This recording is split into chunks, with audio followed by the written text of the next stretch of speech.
Bharat network Tamil நேயர்களுக்கு அன்பு வணக்கம். இன்னைக்கு நம்மளோட சிறப்பு நேர்காணலுக்கு வந்திருக்காரு திரைப்பட சண்டை பயிற்சியாளர் திரு ஜாகுவா தங்கம் அவர்கள். வணக்கம் சார். வணக்கம். நல்லா இருக்கீங்களா சார்? சூப்பராக. நீங்க எப்படி இருக்கீங்க? நல்லா இருக்கேன் சார்.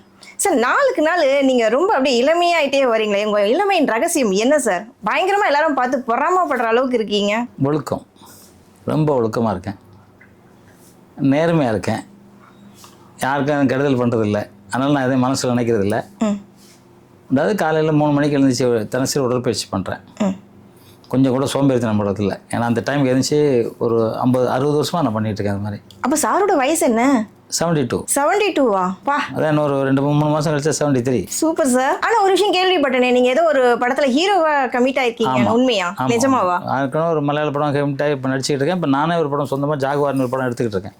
Wow, super sir. உலகத்திலே 72 வயசுக்கு மேலே ஹீரோ அறிமுகம் ஆகிறது நான் மட்டும்தான். Wow, congratulation sir. சீக்கிரமா உங்களை வெள்ளித்திரையில பார்க்கலாம் ஒரு ஹீரோவா. நிச்சயமா தொடர்ந்து பார்க்கலாம். கண்டிப்பா தொடர்ந்து பார்க்கலாம். இப்போ இருக்க யங்ஸ்டர்ஸ்க்கு உங்களுடைய அட்வைஸ் என்ன சார்? உங்களை மாதிரி இப்போ இளமையா இருக்கணும்னா என்ன பண்ணணும்? அதான் இப்போ என்னன்னா, இப்போ எல்லாரும் வந்து போதை அப்படிங்கிறது ஒரு அடிமையாகிட்டு இருக்காங்க. மேக்சிமம் ஒரு 70% போதைக்கு அடிமையாயிட்டாங்க. அது ஆகக்கூடாது. அது வந்து நம்மளோட உடம்புல இருக்க எல்லா நரம்புகளையும் வந்து அழிச்சிரும், செல்களை அழிச்சிரும். அதனால் இப்போ பார்ப்பீங்க, ஒரு 17 வயசு பையன் கூட அன்றைக்கி நீச்சல் பழிக்கும் போது ஹார்ட் அட்டாக் செத்து போயிட்டாங்க. ஒரு 20 வயசு பையன் அன்றைக்கி ஏதோ கபடி விளையாட்டுக்கும் செத்து போயிட்டாங்க. இது மாதிரி என்னென்னா, அவங்களுக்கு வந்து உணவு வகைகள் வந்து மேக்ஸிமம் வந்து சரியாக பண்ணலை. ஏன்னா வீட்டில் சாப்பிட்றதில்ல, எல்லாம் ஃபாஸ்ட் ஃபுட் சாப்பிட்றாங்க, இல்லை ஏதோ ஒன்று சாப்பிட்றாங்க, நின்றுக்கிட்டு சாப்பிட்றாங்க, உட்காந்து சாப்பிட்றதில்ல. நம்ம அந்த காலத்தில் வந்து உட்காந்து தான் சாப்பிடணும், சம்பளம் கட்டி சாப்பிடணும் அப்படிலாம் சொன்னாங்க. அதனால் 120 வயசு வரைக்கும் சராசரி மனிதனோட வாழ்க்கை இருந்துச்சு. இன்றைக்கி வந்து அப்படி யாரும் சாப்பிட்றது இல்லை, நின்றுட்டு வாரி போடுறாங்க. அது வந்து உழுங்குறாங்களா, உள்ள பல்லு இருக்கா, மேலே பல்லு இருக்கான்னு கூட அவங்களுக்கு தெரியல. அப்படியே உழுங்கிட்டு போயிடுறாங்க. வயிறு தண்ணியை கடை தான் குடிக்கிறாங்க, குடிச்சிட்டு போயிட்டே இருக்காங்க. ஸோ அதெல்லாம் அவங்களுக்கு வந்து அந்த உணவுலாம் அவங்களுக்கு வந்து முறையாக அவங்களுக்கு வந்து எல்லா எதுவும் சத்து போய் சேராது. அதுக்கப்புறம் உடற்பயிற்சி கண்டிப்பாக பண்ணி ஆகணும். ஆனால் மனிதன் வந்து பண்ணுறதில்ல, நம்ம எழுந்திருக்கிறதே இல்லை. இப்போ இருக்க கல்ச்சர் மாறி போயிருக்கு இல்லைங்களா? இப்போ டே ஷிஃப்ட் நைட் ஷிஃப்ட்ல எல்லாரும் ஒர்க் பண்ணிட்டு இருக்காங்கல்ல. ஒரு லைஃபே பார்த்தீங்கன்னா ஒரு மெக்கானிக்கல் லைஃபாக தானே இப்போ நடந்துட்டு இருக்கு. ஃபாஸ்ட்டாக இருக்கனால எல்லாமே ஃபாஸ்ட் ஃபுட்டு அப்படின்னா சீக்கிரம் செத்தான் போகணும். அதுக்கு ஒன்றும் பண்ண முடியாது. நீங்கள் அந்த மெக்கானிக் இதாக போனாலும் நம்ம ஒழுக்கம் பண்ணி ஒன்று இருக்கு இல்லையா, அதை கொண்டு வரணும். இப்போ நீங்கள் நமக்கு காலையில் இத்தனை மணிக்கு எழுந்திரிச்ச உடனே அது சாப்பிட்ணுன்னு நம்ம உடம்புல கேட்கும், அது கொடுக்கணும்.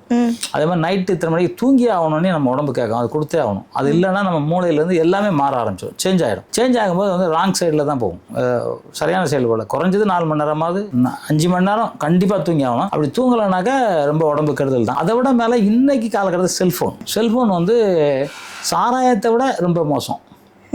சாராயம் கூட குடிச்சிட்டு வந்து படுத்துருவான். இவன் படுக்கும்போது செல்ஃபோன் பார்த்து தான் படுக்கிறான், எந்திரிக்கும் போது செல்ஃபோனோட தான் எந்திரிச்சோன்னு. ஏன்னா செல்ஃபோனும் நமக்கும் அதுக்கும் ஒரு 10-20 அடி டிஃப்ரெண்ட் இருந்து தான் நம்ம செல்ஃபோன் வச்சுக்கணும். வீட்லையா இருக்கட்டும், இல்லை நைட் தூங்கும்போது நைட்டில் தான் பெட்டில் வைக்கவே கூடாது. எல்லாம் வச்சுக்கிறாங்க. ரைட் சைடில் ஃபோன் அட்டன் பண்ணாலே மூளை கெட்டு போயிடும். லெஃப்ட் சைடில் தான் பேசணும். அதை விட பெஸ்ட்டு ஸ்பீக்கரில் போட்டு தான் பேசணும். அதான் ஃபோனு. இப்போ அந்த இதெல்லாம் பார்க்கல. எல்லாருமே வந்து என்ன பண்ணுறாங்க, பொண்டாட்டி வேணுமோ பிள்ளை வேணுமோ அதெல்லாம் பிரச்சனை இல்லை, ஃபோன் செல்ஃபோன் தான் வேணும். அது ஒரு அடிக்ட் ஆகிடுச்சு, அடிக்ட் ஆகிட்டாங்க. எல்லாமே தேவை தான், ஆனால் எல்லாம் ஒரு அளவு தான். அளவுக்கு மீறினா எதுவுமே அமிர்தமும் நஞ்சுன்னு சொல்லுவாங்க. அதனால் அந்த மாதிரி செல்ஃபோன் பார்த்தா வந்து நமக்கு எல்லாமே இன்னைக்கு குழந்தை பிறக்காதுக்கு அதெல்லாம் ஒரு காரணம். இன்னைக்கு சிட்டுக்குருவி இருந்துச்சு நம்ம ஊரில், பார்த்துங்க. இப்போ சிட்டுக்குருவியே கிடையாது. ஆமாம், சென்னையில் கிடையாது. இப்போ எங்கள் ஊர்லலாம் இருக்குது, இங்கே கிடையாது. அதுக்கு என்னென்னா அந்த கோபுரங்கள் வைக்கிறாங்க இல்லையா, இந்த செல்ஃபோன் டவர்னால தான் அது. அப்போ அந்த சிட்டுக்குருவி இனமே அழிஞ்சு போயிருக்கு. அப்போ அதே மாதிரி நம்ம வந்து ஆண்மை, அந்த குழந்தை பிறக்கிற தன்மை எல்லாம் அழிஞ்சு போகுது. ஏன்னா அது இவ்வளோ தூரம் யூஸ் பண்ணுறது. கையேந்தி ரோட்டில் போய் சாப்பிட்றது, ஹோட்டலில் பொதுவாக ரோட்டில் வைக்கிறவங்க கூட சிலவங்க வீட்டு சாப்பாடு மாதிரி சாப்பிட்றாங்க, வச்சுருக்காங்க, ஆக்கிறாங்க. ஆனால் ஹோட்டலில் என்னென்னமோ கலக்கிறாங்க, நம்ம பார்க்குறோம். நேற்று ஒரு ஜூஸ் பேர் போட்டு போடுறாங்க, ஒரிஜினல் ஜூஸ்னு போடுறாங்க. ஆனால் வந்து மேங்கோ ஜூஸ், ஆனால் பார்த்தா ஏதோ பவுடர் கலந்து மேங்கோ ஜூஸாக கொண்டு வந்து கொடுக்குறாங்க. ப்ரிசர்வேட்டிவாக இருக்குது அது எல்லாம். ஆமாம், அவங்க வந்து ஒரு மாம்பழம் கூட போடல, ஐயோ வேறு ஏதோ பொடியை போட்டு அது கெட்டு போகாமல் இருக்குது, ஏதோ போட்டு விஷத்தை போட்டு கொடுக்குறாங்க. ஆனால் மாம்பழம் வாசனை அடிக்குது. அது நம்ம எல்லாம் குழந்தைகளுக்கு வாங்கி ஃப்ரிட்ஜில் வச்சுட்டு கொடுக்குறோம். அது எல்லாமே நம்ம உடம்புக்கு கெடுதல். அதாவது அம்மா அப்பாலாம் நினைக்கிறாங்க நம்ம குழந்தை வந்து அப்படியே சிரிச்சுட்டு விளையாடிட்டு இருக்கோம், நம்மளை டென்ஷன் பண்ணணும், செல்ஃபோனை தூக்கி கொடுத்துட்றாங்க. அது செல்ஃபோனை பார்த்து மூளை கெட்டு போகுது அதுக்கு. ஸோ அந்த மாதிரி எல்லாமே இல்லாமல் எப்படி இறைவன் படைச்சாரோ, இன்றைக்கி மரங்கள் பாருங்கள் 6 மணிக்கு தூங்க ஆரம்பிச்சிடும்.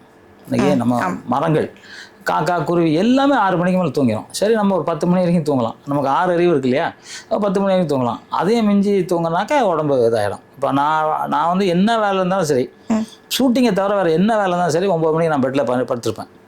ஏன்னா எனக்கு எல்லாத்த விட மேலே என் உடம்பு முக்கியம். எல்லாருக்கும் அதுதான், எல்லாருக்குமே எல்லாரை விட மேலே அவங்க உடம்பு முக்கியம்.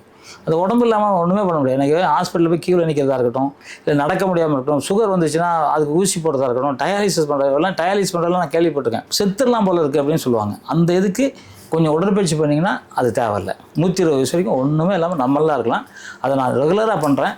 எல்லோரும் சொல்லுவாங்க, ஞாயிற்றுக்கிழமை கூட லீவ் எடுக்க மாட்டீங்களா? நாங்கள் சாப்பிட கூட லீவ் எடுப்பேன், இதுக்கு லீவ் எடுக்க மாட்டேன், உடற்பயிற்சிக்கு லீவ் எடுக்க மாட்டேன். ஸோ அது அதனால தான் நான் இளமையாக இருக்கிறதுக்கு முழு காரணம் நான் நினைக்கிறேன். கண்டிப்பாக சார், இதை கேட்குற நேயர்ஸ் எல்லாருமே ஃபாலோ பண்ணுவாங்கன்னு நினைக்கிறேன். நிச்சயமாக ஃபாலோ பண்ணணும். அது உங்களுக்காக தான் நான் சொல்கிறேன், எனக்காக இல்லை. நான் 200 வயசு வரைக்கும் இருப்பேன்னு நான் சொல்லியிருக்கேன். நிறைய பேர் கிண்டல் பண்ணுவாங்க, 90% ஆதரிக்கிறாங்க, இருப்பீங்கன்னு சொல்கிறாங்க. இருப்பேன், ஏன்னா அதுக்கான முயற்சிகள் எல்லாமே பண்ணுறேன். அதுக்கான அணுக்களை வளர்த்துக்கிட்டு இருக்கேன். நான் உடம்புல இருக்க அணுக்களை சாக விடாமல் வளர்த்துக்கிட்டு இருக்கேன். அது மாதிரி எல்லாருமே பண்ணலாம், நான் மட்டும் இல்லை, எல்லாரும் பண்ணலாம், எல்லாராலும் முடியும். அதனால் நீங்கள் உடற்பயிற்சி ரெகுலராக பண்ணணும். சார், இப்போ உங்ககிட்ட ஒரு கேள்வி கேட்கணும் சார். இப்போ ரொம்ப பரபரப்பாக போயின்னு இருக்கு, அதாவது கில்ட்டி யூனியன் ப்ராப்ளம். இந்த கில்ட்டி யூனியன் ப்ராப்ளம் அது எப்போ ஸ்டார்ட் ஆச்சு, இப்போ வரைக்கும் என்ன போயின்னு இருக்குன்னு மட்டும் கொஞ்சம் தெளிவாக சொல்ல முடியுமா? ஓகே, ரொம்ப நல்ல கேள்வி கேட்டீங்க. நிச்சயமாக சொல்கிறேன். அதாவது 52 வருஷம் ஆச்சு இந்த சங்கம் ஆரம்பிச்சு. அன்றைய பிரதமர் பாரத பிரதமர் இந்திரா காந்தி அம்மையார் அவர்களால் ஆரம்பிக்கப்பட்டது. மிகப்பெரிய ஜாம்பவான்கள் அந்த சங்கத்தில் இருந்தாங்க. அதில் நல்லா, அதாவது அது எப்படின்னா ஒரு கொஞ்சம் பேருக்கு மட்டும் தான் தெரியும். அங்கே உள்ளே இருக்கிறவங்க ஒரு 50 பேர் 100 பேருக்கு தான் தெரியும். வெளியே எதுவுமே தெரியாமல் இருந்துச்சு. அப்புறம் அப்படியே ஒரு 1000 பேர் அப்படி இருந்தாச்சு. இப்போ நான் ஒரு 2008 நான் மெம்பர் ஆகிறேன். மெம்பர் ஆகும்போது அது ஒரு சின்ன பொட்டி கடை மாதிரி வச்சுருந்தாங்க. அப்புறம் நான் 2010 எலெக்ஷன் நான் ஜெயிக்கிறேன், செக்ரட்டரியாக ஜெயிக்கிறேன். ஜெயிச்சுட்டு வரும்போது உள்ளே கொஞ்சம் ப்ராப்ளம், திருட்டு நிறையா நடந்துக்கிட்டு இருக்கு. அதில் வர்ற பணம்லாம் எங்கே போகுதுன்னு யாருக்குமே தெரியல. ஸோ அது விஷயமா ஒன்றும் இல்லை. இங்கேருந்து பாம்பேக்கு ஃப்ளைட்டு இப்போவே 3000 ரூபா 4000 ரூபாய். இப்போ 25,000 போட்டிருக்காங்க. யாரும் கேட்க மாட்டாங்கன்னு. அப்போ அந்த டைமில் யார் தலைவராக இருந்தது? அதான் கிரிதல் நாக்பால் தவறிட்டார். ஸோ அவர் இருந்தார். இப்போ அதை நான் கேள்வி கேட்டேன். கேள்வி கேட்கும்போது தமிழை எப்படிடா கேட்குறது, இது எங்கள் சங்கம் அப்படின்னாரு. தமிழ்நாட்டில் நீ வச்சுட்டு எப்படா தமிழன்னு சொல்கிறது, அப்படி தமிழனை வைக்கக்கூடாதுன்னு சொல்லி எங்களுக்குள்ள பிரச்சனை ஆகி பெரிய போராட்டம்லாம் நடந்துச்சு. போராட்டம் நடந்து அதில் அன்றைய முதல்வர் புரட்சியாளர் ஜெயலலிதா அம்மா இருந்தாங்க. அவங்க அது எப்படி தமிழை உள்ள வரக்கூடாதுன்னு சொல்ல முடியும், தமிழ்நாட்டில் தமிழ் தானே இருக்கணும் அப்படின்னு சொல்லி என்ன நியாயமோ அதை பாருங்கன்னாங்க. போலீஸ் அப்புறம் விசாரிக்கும் போது என்கிட்ட எல்லா நியாயம் இருந்தனால என்ன வச்சாங்க. அப்புறம் எலெக்ஷன் வச்சோம். எலெக்ஷனில் திருப்பி மீண்டும் நான் தலைவராக ஜெயிச்சேன், செக்ரட்டரியாக தலைவராக ஜெயிச்சேன். இப்போ என்னன்னா அவங்க எல்லாரும் தோத்துட்டாங்க. அவங்க கூட நின்று ஒரு 4-5 பேர் ஜெயிச்சிட்டாங்க. ஜெயிக்கும்போது எங்கிட்ட இந்த மீடியேட்டர் சங்கத்தில் கொஞ்சம் பேர் இருக்காங்க. மீடியேட்னா புரோக்கர்ஸ், படத்தை வாங்கி கொடுக்குற புரோக்கர். அவங்க கொஞ்சம் ஒரு 100 பேர்கிட்ட இருக்காங்க. ஸோ அவங்க சைட்லேருந்து ஒருத்தர் ஜெயிச்சிட்டாரு. ஜெயிச்ச உடனே அவங்களுக்குள்ளே இப்போ எங்கிட்ட தெலுங்காரர் இருக்காருங்களேன், அவங்க தெலுங்காரங்களை அவங்க கூப்பிட்டுக்கிட்டாங்க எங்கிட்ட ஜெயிச்சவங்கள. ஸோ இந்த மாதிரி ஜெயிச்சு வந்த அன்னைக்கு பிரச்சனை பண்ணுறாங்க. வந்த அன்னைக்கு, அதாவது 13/6/2018 அன்னைக்கு தான் பதவி ஏற்கிறோம். அன்னைக்கே பிரச்சனை. பதவி ஏற்கிற அந்த ஃபர்ஸ்ட் டேவே பிரச்சனையை ஸ்டார்ட் பண்ணிட்டாங்க.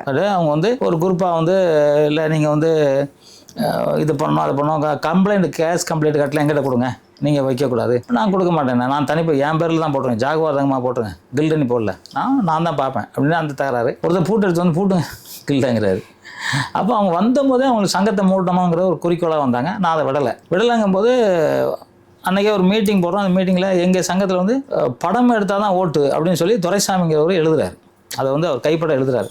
படம் எடுக்காதவங்க இனிமேல் யாரும் ஓட்டு போடக்கூடாது அப்படின்னு எழுது. தெளிவாக நான் அதை நம்ம நேயர்களுக்கு சொல்கிறேன். நம்ம நேயர்களில் இங்கே உறுப்பினர் பார்ப்பீங்க, தெளிவாக அவர் படம் எடுத்தவங்களுக்கு மட்டும் தான் ஓட்டு, எல்லாருக்கும் ஓட்டு உரிமை இல்லைன்னு அவர் எழுதுறாரு. அப்போ எங்களுக்குள்ளே கொஞ்சம் பிரச்சனை வருது. அந்த அவர் கைப்பட தான் எழுதுறாரு. அந்த ஃபோனை அந்த பேனா தூக்கி அடிச்சுட்டு கிளம்புறாரு. வெளியே கிளம்புறவரும் போயிட்டாரு. அப்புறம் கூட்டம் அது நாங்கள் இருக்கிறவங்கள வச்சு மற்ற எல்லாம் நானே முடிச்சாச்சு. 2 நாள் கழிச்சு ஒரு இடத்துல மீட்டிங் போட்டு என்ன தூக்கிட்டேன்னு ஒரு இது பண்ணுறாரு. அவர் சொல்லிட்டு இருக்காரு மற்றவங்கள்ட்ட உங்களை தூக்கிட்டேன் அப்படின்ட்டு. இல்லை, அவர் எனக்கு லெட்டர் அனுப்புறாரு. பேங்க்ல லெட்டர் கொடுக்குறாரு. எனக்கு இல்லை, அந்த பேங்க் லெட்டர் நான் உங்களுக்கு காமிக்கிறேன், முடிஞ்சா நம்ம நேரில் காமிங்க. அது ஜாகுவார் தங்கம் பேங்க்ல கையெழுத்து போடுறதுக்கோ இல்லை எதுவும் அவருக்கு உரிமை கிடையாது. ஏன்னா தலைவர் போடணும், பொருளாளர் போடணும். தலைவர் இல்லைன்னா செயலாளர் போடலாம். அதான் எங்கள் பைலாபடி. ஆனால் அந்த பைலாவெல்லாம் மதிக்காம தலைவர் கையெழுத்து போடக்கூட நாங்கள் தீர்மானம் எடுத்துருக்கோம், நான் எங்களுக்கு தான் கொடுக்கணும். பேங்க்ல போய் கொடுக்குறாங்க. ஏன்னா அந்த பேங்க்ல அக்கௌண்ட் ஆரம்பிச்சேன், நான் ஒரு 6.5 கோடி ரூபாய் நான் போட்டு வச்சு. ஸோ அதெல்லாம் என்ன பண்ணால் அந்த அக்கௌண்ட் ஆரம்பிச்சோன்னா அவங்க என்கிட்ட கேட்குறாங்க. என்ன இல்லை, என்கிட்ட கேட்கக்கூட அவங்கள்ட்ட சொல்கிறாங்க, அது அவர் தான் சொல்லணும், நீங்கள் சொல்லக்கூடாது அப்படின்னு சொல்கிறாங்க. இல்லை சார், நாங்கள் சேர்க்கலாம், அவர் சொல்லுங்க அப்படின்ட்டு அவங்கள்ட்ட இது பண்ணுறாங்க. அப்போ நான் இது பண்ணுறேன். அப்புறம் ஒரு வாட்டி 25 லட்ச ரூபா எடுக்கிறதுக்கு போகிறாங்க. நாங்கள் பொருளாளரும் செயலாளரும் கையெழுத்து போட்டிருக்கோம், கொடுங்க அப்படின்ட்டு. கொடுக்க மாட்டேனாங்க. அப்புறம் நான் கோர்ட்டுக்கு போயிட்டு அது ஒரு ஆர்டர் வாங்கினேன், பணம் யாரும் கொடுக்கக்கூடாது, நான் முதற்கொண்டு எடுக்கக்கூடாது, போடலாம் வெளியே எடுக்கக்கூடாது அப்படின்னு ஒரு ஆர்டர் வாங்கி போட்டேன். இப்போ அதுலேருந்து அவங்க தகராறு என்ன பண்ணுறாங்க, ஒரு பிரசாத் லேபில் கூட ஒரு மீட்டிங் போடுறாங்க. இந்த சங்கம் வந்து வேஸ்ட்டு, இந்த சங்கத்தில் வந்து யாருமே வந்து மெம்பர் ஆகாதீங்க, சங்கம் வந்து சொசைட்டியில் வந்து பணம் கட்டல, சொசைட்டியில் சங்கத்தை இழுத்து மூடிட்டாங்க, ஜாகுவார் சும்மானா திறந்து வச்சு சங்கத்தை நடத்திக்கிட்டு இருக்காரு அப்படின்னு சொல்கிறாங்க. ஆனால் வேற மாதிரி கம்ப்ளைண்ட்லாம் சார் இப்போ வந்துட்டு இருக்கு, அதில் இருக்க பணத்தெல்லாம் வந்துட்டு நீங்கள் தான் கையாடிட்டீங்கன்ற மாதிரி சொல்லிக்கிட்டே இருங்க. அதான் இப்போ சொல்கிறாங்க. சொன்னோன்னா முதல்ல அவங்களுக்கு சங்கத்தை மூடணுங்கிறது தான் குறிக்கோள். ஏன்னா வேற ஒரு சங்கம் அவங்க ஆரம்பிச்சாங்க, இந்த சங்கத்தை மூடணுங்கும் போது அப்படி எங்களுக்கு எந்த சொசைட்டிலேருந்து லெட்டர் வரல. நானே போய் சொசைட்டியில் கேட்குறேன், கேட்க அவங்க சொல்கிறாங்க, இல்லை 2 வருஷம் நீங்கள் பொதுக்குழு போடல, அதனால் நீங்கள் ஒரு 90 நாளைக்குள்ளே எனக்கு கொடுங்கன்னு ஒரு லெட்டர் கொடுக்குறாங்க. நான் அதுக்கு போய் கோர்ட்டில் ஒரு ஆர்டர் வாங்குறேன், இந்த எலெக்ஷன் நடந்து முடிகிற வரைக்கும் நாங்கள் வந்து எங்கள் சொசைட்டியில் வந்து பிரச்சனை பண்ணாதீங்க அப்படின்னு சொல்கிறேன். அவங்களும் வந்து லெட்டர் சீல் போட்டு ஒரு லெட்டர் கொடுக்குறாங்க, நீங்கள் பொதுக்குழு நடத்துகிற வரைக்கும் நாங்கள் வந்து எதுவும் சொல்ல மாட்டோம்னு சொல்கிறாங்க. ஆனால் இவங்க என்ன பண்ண விடாமல் சொல்கிறாங்க, சங்கத்தை மூட்டாங்க, சங்கத்தில் போய் பணம் கட்டாங்க, எல்லாமே வீடியோ ஆடியோ ஆதாரம் இருக்குது என்கிட்ட. அப்போ வந்து சங்கத்தில் பணம் கட்டாங்க அப்படிங்கிறாரு. கட்டாங்கன்னா அந்த மெம்பர் வந்து சேர்ந்துக்கிட்டு இருக்காங்க, இது ஜாகுவார் தங்கத்துக்காக வராங்க. ஏன்னா அதுக்கு முன்னாடி வந்து ஒரு 15,000 ரூபாய் இருந்துச்சு, நான் வந்து ஒரு 6 கோடி கிட்ட சேர்த்தேன். இப்போ என்ன பண்ணுறாங்க, பணம் எவ்வளோ இருக்குன்னு பார்க்குறாங்க, அந்த பணத்தை திருடுறதுக்கான முயற்சிகள் பண்ணுறாங்க. நான் உடலை என்ன பண்ணுறாங்க, நான் கையாடல் பண்ணிட்டேன் அப்படின்னு சொல்கிறாங்க. அவங்க கையாடல் பண்ணுங்க, ஆதாரம் கொடுங்கன்னு கேட்டது கொடுக்கல. அதனால் எல்லார் மேலும் கேஸ் போட்டிருக்கேன். யார் யார் சொன்னாங்களோ அத்தனை பேர் மேலும் கேஸ் போட்டுருக்கேன். என்கிட்ட காலில் வந்து விழுந்தாங்க, அண்ணே தெரியாமல் சொல்லிட்டேன், வேற ஒரு ஆள்லாம் சொல்லி கேஸ் போட்டு வாபஸ் வாங்கி சொல்லுங்கண்ணே, நான் நிரூபிக்க சொல்லுங்கள், இல்லைன்னா எந்த பத்திரிகையில் கொடுத்தாங்களோ அதே பத்திரிகையில் நான் சும்மா சொன்னேன்னு சொல்லுங்கள், தெரியாமல் சொல்லிட்டேன் இல்லை ஏதோ சொல்லுங்கள் அப்படின்னு சொன்னேன். அது வந்து 50 லட்ச ரூபா போட்டிருக்கேன், போட்டு அது கேஸ் நடந்துக்கிட்டு இருக்கு. அதெல்லாம் சைலண்டாக இருந்தாங்க. அது இல்லாமல் பணம் வந்து பொருளாளர் இருக்காரு, நான் வந்து வாங்குறது இல்லை, அதுக்குன்னு மேனேஜர் இருக்காங்க, அதுக்குன்னு கேசியர் இருக்காங்க, எல்லாமே அவங்க தான் டீல் பண்ணுவாங்க. நான் வந்து கொஞ்சம் படிக்கலை, ஸ்கூல்லாம் போகல, 1ஆம் கிளாஸ் தான் போனேன், அதனால் எனக்கு பணத்தை பற்றி அவ்வளோ தெரியாது. எல்லாம் அவங்க வாங்கி அவங்களே பேங்க்கில் போடுவாங்க. கரெக்டாக ஆடிட்டிங் வச்சுருக்கோம் நாங்கள். ஆடிட்டிங் வரைக்கும் போது எப்படி, அது வந்து ஜட்ஜி வந்து உட்காந்தாங்க, ஜட்ஜி வந்து உட்காந்துருக்கும் போது நாங்கள் வந்து கொண்டு கணக்கு கொடுத்தோம். ஜட்ஜி சொன்னது என்னென்னா 10 ரூபாய் கூட கணக்கு எழுதியிருக்காங்க. ஒரு 10 ரூபாய் யாராவது வந்து வாங்கியிருப்பான்னு வச்சுங்களேன், அந்த 10 ரூபாய் கூட நாங்கள் கணக்கு எழுதி வச்சுருக்கோம், வச்சு ஆடிட்டிங் பண்ணி பக்காவாக இருக்குது. அது சும்மானா வெளியில் சொல்கிறது, பணத்தை எடுத்துட்டாரு, பணத்தை நீ ஆதாரம் கொடுக்கணும்ல, நீ சொல்கிறாள், நீ ஆதாரம் கொடுக்கணுமா இல்லையா, ஆதாரம் கொடுக்கல. ஏன்னா இவங்க ஒரு 4 மாதம் இருந்தாங்க, அதாவது 2020 அப்புறம் 21 கொரோனா வந்துச்சு. கொரோனாவில் ஒன்றும் பெரிய சங்கத்தை மூடி வச்சிருந்தோம். அதுக்கப்புறம் நீங்கள் எதுவும் எலெக்ஷன்லாம் வைக்கலையா சார்? சங்கத்தை எப்போ ஓப்பன் பண்ணீங்க? அதான் 18க்கு எலெக்ஷன் வச்சாலே, அப்புறம் 20 நடக்கணும், 21 நடக்கணும், கொரோனா இல்லையா, எலெக்ஷன் நடக்க முடியல. அப்போ நான் எலெக்ஷன் நடக்கணும், நான் கோர்ட்டுக்கு போக இவங்க ஸ்டே வாங்கிட்டாங்க, எலெக்ஷன் நடக்கக்கூடாதுன்னு.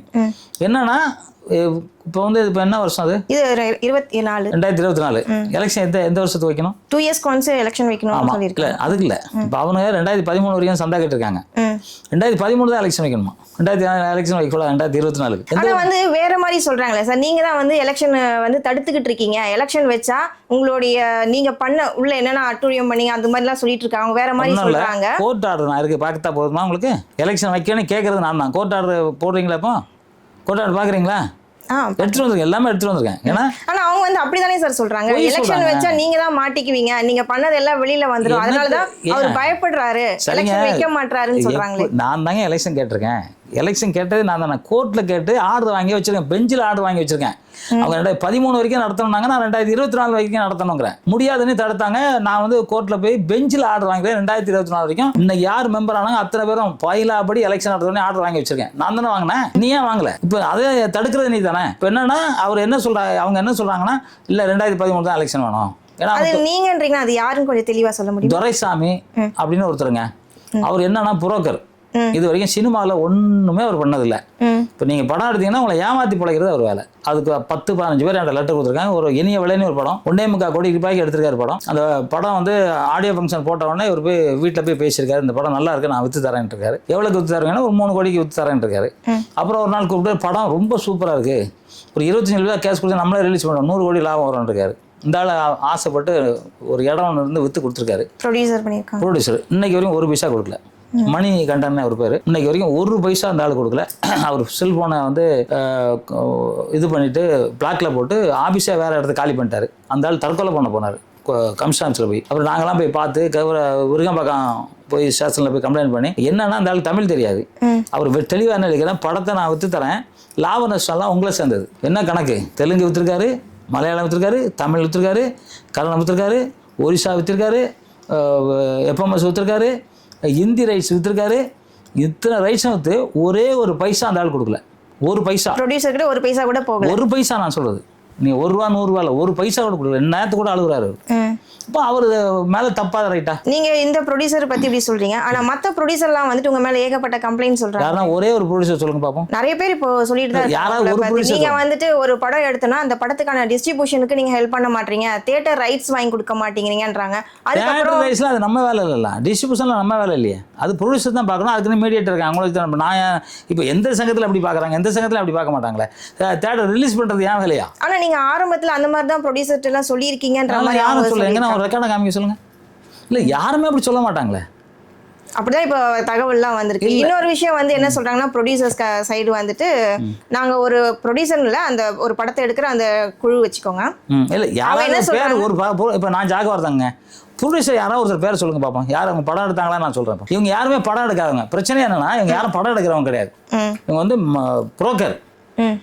வந்து படமே ஒருத்தர் சொல்லுங்க. நீங்க இப்ப பேசுறீங்களே, இப்ப நேற்று கூட கூட்டம் போட்டானுங்க, ஒருத்தர் இல்ல ப்ரொடியூசர், புரோக்கரை வச்சு மீட்டிங் போடுறாங்க. நான் என்ன சொல்றேன், ப்ரொடியூசர் வச்சு போடுங்கிறேன். நீங்க film and television producer guild of South India அப்படின்னு என்ன அர்த்தம்? தென்னிந்திய திரைப்படம் மற்றும் தொலைக்காட்சி தயாரிப்பாளர். அதுக்கு யார் வந்து சேருவாங்க? யார் சேரணும்? தயாரிப்பாளர்கள் தான் வரணும். ஆட்டோ ஓட்டுற கூட லைசன்ஸ் இருக்குங்க, பைக் ஓட்டினா கூட லைசன்ஸ் இருக்கு, பிடிச்சிருவாங்க. நீ படமே எடுக்காம நான் ப்ரொடியூசர் எப்படி சொல்லுவானே? வருஷம் ஃபுல்லா அதாவது படம் இப்ப இன்னைக்கு எடுத்துக்கிட்டு இருக்கான், எடுக்கலாம். 30 வருஷமா படம் எடுக்கிறேன்னு சொல்லி ஏமாத்திக்கிட்டு இந்த புரோக்கர் வேலை வந்து வந்த கிராமத்துல வராங்களா ப்ரொடியூசர், அவங்களை ஏமாத்துறது தான் இந்த துரைசாமியோட வேலை. இது முழுக்க முழுக்க புரோக்கரோட வேலை தான் சொல்றீங்களா? உண்மைதானே. இப்போ நீங்க யாரும் ப்ரொடியூசர், ஒரு ப்ரொடியூசர் என்ன பேர் சொல்லுங்க, இப்பவே போன் போட்டு தரேன், அவர் ப்ரொடியூசரானி பாருங்க. ப்ரொடியூசர்லாம் வர மாட்டாங்க. ஏன்னா தயாரிப்பில் எதுக்கு வருவாங்க? படம் எடுக்க வருவாங்க. 200 பேருக்கு டெய்லி கல்யாண வீட்டு மாதிரி சாப்பாடு போடுறதாங்க ப்ரொடியூசர். இவரே சாப்பிட்றதுக்கு ரோட்ல இந்த 20 ரூபாய்க்கு சாப்பிட்டு 5 ரூபா கொடுத்துட்டு 5 ரூபாய் இல்லைன்னு போறாரு. என்னைக்கு படம் எடுப்பாரு? நான் சொல்றேன் படம் எடுனே, அப்பதான் தயாரிப்போட கஷ்டம் தெரியும். நாங்க படம் எடுத்திருக்கோம், நான் 55 ஏக்கரா வித்து படம் எடுத்தேன், எனக்கு தெரியும் படம் எடுக்கிறது என்னன்னு. உனக்கு என்ன, நீ படமே எடுக்காம படம் எடுக்கிறவங்களை ஏமாத்துறவன் வேலை. அதைத்தான் நான் சொல்றேன். நீ எனக்கு எதையானது எப்படி என் மெம்பரை ஏமாத்தினா, என் சங்கத்து மெம்பரை நீ ஏமாத்துறது ஏன் ஏமாத்துறேன்னு கேட்டேன். அதுக்கு எல்லாம் ஆதாரமா லெட்டர் வச்சிருக்கேன். நான் அவனுக்கு லெட்டர் போட்டிருக்கேன், நீ ஏமாத்திருக்கா நீ கொடு அப்படின்னு சொன்னதுக்கு நான் லெட்டர் வச்சிருக்கேன். அவர் வந்து நான் எங்க சங்கம் அப்படின்னு சொல்லியிருக்காரு. அதுல மானியத்துக்குன்னே ஒரு கோடி ஏமாத்திட்டாருங்க.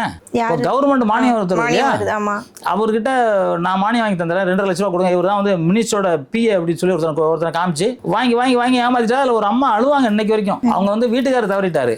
அந்த கம்பெனி பேர் அந்த மயில்மார்க் மீடியான்னு கம்பெனி பேருங்க. படம் பேர் வந்து சொல்றேன், இப்போ படம் பேர் அரக்கணும். அவங்க வீட்டுக்காரர் இறந்துட்டாரு படம் ரிலீஸ் டைம்ல. இறந்த உடனே அந்த வீடெல்லாம் அடக்க வச்சிருக்காங்க.